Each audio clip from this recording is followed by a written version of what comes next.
एवं पंचपिता परमेश्वर को सशक्त नमन एवं वंदन। एनुअल फंक्शन कार्यक्रम के आज के इस मुख्य अतिथि के रूप में श्रीमान नेताजी, और कहते हैं कि जो नौ सकी परिंदों को बाज बना देता है, कच्ची मिट्टी से ही ताज बना देता है, और समंदर को परखता है कश्तियों का खजाना, और जो डूबती कश्तियों को ही जहाज बना देता है। ऐसे समस्त शिक्षाविद गुरुजन और मेरे साथी पवन जी, जो हम दोनों उदयपुर में रूप पार्टनर के रूप में रहे हैं, और मंचासीन मंच पर सूरी प्रांगण में बैठे हुए भावी भविष्य के होनहार छात्र छात्राओं, सबसे पहले तो मेरी ओर से आप सभी का तहे दिल से हार्दिक स्वागत और अभिनंदन करता हूं। मैं ज्यादा कुछ नहीं कहकर के चंद मिनटों में मेरी बात को समाप्त करूंगा कि जो छात्र छात्रा जिनको लगता है कि हम गरीब हैं, उस गरीबी की वजह से हम नहीं पढ़ पाते हैं, अरे हमारे पास में वो संसाधन है नहीं, उन संसाधनों की वजह से उन अवसरों का अभाव है, ऐसा लगता है, लेकिन ऐसा कुछ है नहीं।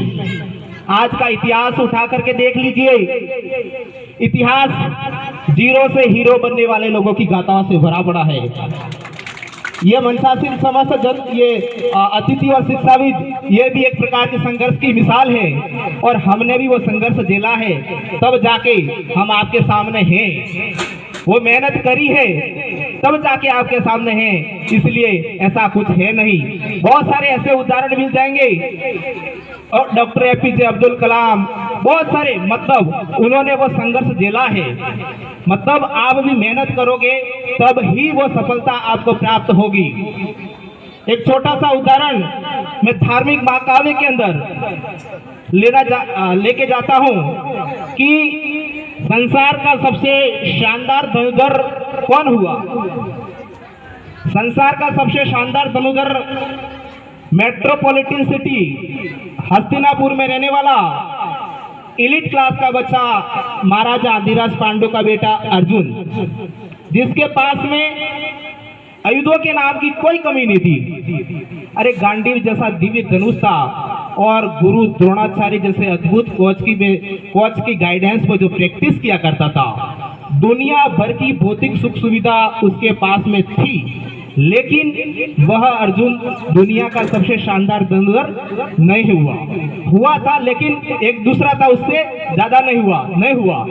दुनिया का सबसे शानदार धनुधर वनों में रहने वाला वो भील बालक एकलव्य, जिसके पास में आयुधों के नाम पर, मतलब अस्त्र शस्त्र के नाम पर, मरे हुए जानवरों की हड्डियों से बना हुआ धनुष एवं सरकंडों से बने हुए तीर हुआ करते थे। मेरे कहने का मतलब है, एक व्यक्ति के पास में दुनिया भर की भौतिक सुख सुविधा और एक व्यक्ति के पास में कुछ नहीं, लेकिन उसके बावजूद भी वह एकलव्य इतना शानदार धनुधर हुआ, इतना शानदार धनुधर हुआ कि मत पूछो।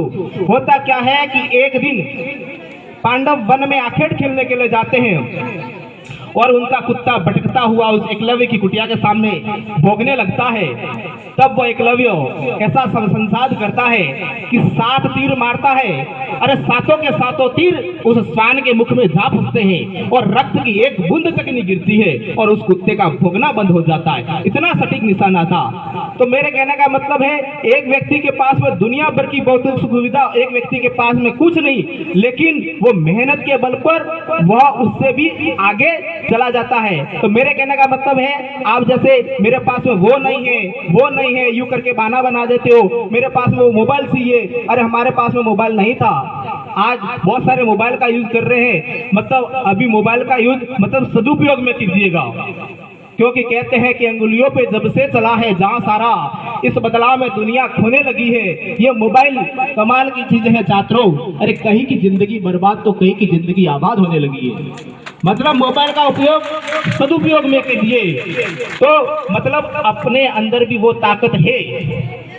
अपने अंदर भी वो प्रतिभा है, लेकिन उसको निखारने की जरूरत है। अरे मैंने भी वो संघर्ष झेला है, ये सब जानते हैं। मैंने भी वो पेंटिंग का काम किया है। मेरे गावड़ी स्कूल में टोटल पेंटिंग का काम मैं ही करता था। मैं अच्छा जैसे ड्राइवर भी हूँ, अच्छा जैसे लेखक तो नहीं कह सकते, छोटा मोटा, और उसके बाद में मैंने बहुत सी सेवा दी है। मैंने भी वो संघर्ष किया है। कहते हैं कि वसुधा का नेता कौन हुआ, भूखंड विजेता कौन हुआ, नव अतुलित यश क्रेता कौन हुआ, नव धर्म प्रणेता कौन हुआ।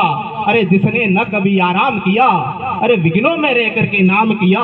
है कौन विघ्नु ऐसा जग में, जो टिक सके वीर नर के मग में। अरे ठम ठोक ठेलता है जब नर पर्वत के आगे पाँव खेड़। ये मानव जब जोर लगाता है, पत्थर को भी पानी बनना पड़ता है। वो ताकत इस आप में अंदर है, वो ताकत इस इंसान के अंदर है, लेकिन उसके लिए अपन को संघर्ष करना पड़ेगा, उसके लिए मेहनत करनी पड़ेगी। आप भी वो अच्छे कलेक्टर बन सकते हो, डॉक्टर बन सकते हो, इंजीनियर बन सकते हो, दुनिया के अंदर सर्वश्रेष्ठ पद पर जा सकते हो, लेकिन वो मेहनत की जरूरत है। और कहना चाहूंगा कि वो कहते हैं कि लोहा जितना जलता है उतनी ही ताकत भरता है, लोहा जितना जलता है उतनी ही ताकत भरता है। सोने पर जितनी आग लगे वो उतना खूब चमकता है। अरे हीरे पर जितनी धार चले वो उतना प्रखर निखरता है। अरे मिट्टी का बर्तन पकता है तब ही धुंध पर खूब कनकता है। अरे सूरज जैसा बनना है तो सूरज जितना जलना पड़ेगा, सूरज जैसा बनना है तो सूरज जितना जलना पड़ेगा। और नदियों से आदर पाना है तो उस पर्वत छोड़ निकलना पड़ेगा, उस पर्वत छोड़ निकलना पड़ेगा।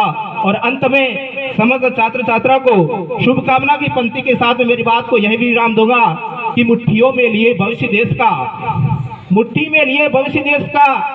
अरे वाणी में हुंकार लिए, अरे मनुष्य अवतार कर हाथों में निज सपनों का संसार लिए। अरे सेनानी करो प्रयाण वेद, ये भावी इतिहास तुम्हारा है। ये नकद आगे हम पूछते हैं, ये सारा आकाश भी तुम्हारा है, ये सारा आकाश भी तुम्हारा है। इन्हीं शब्दों के साथ में मेरी बात को यही समाप्त करूंगा। जय हिंद, जय भारत।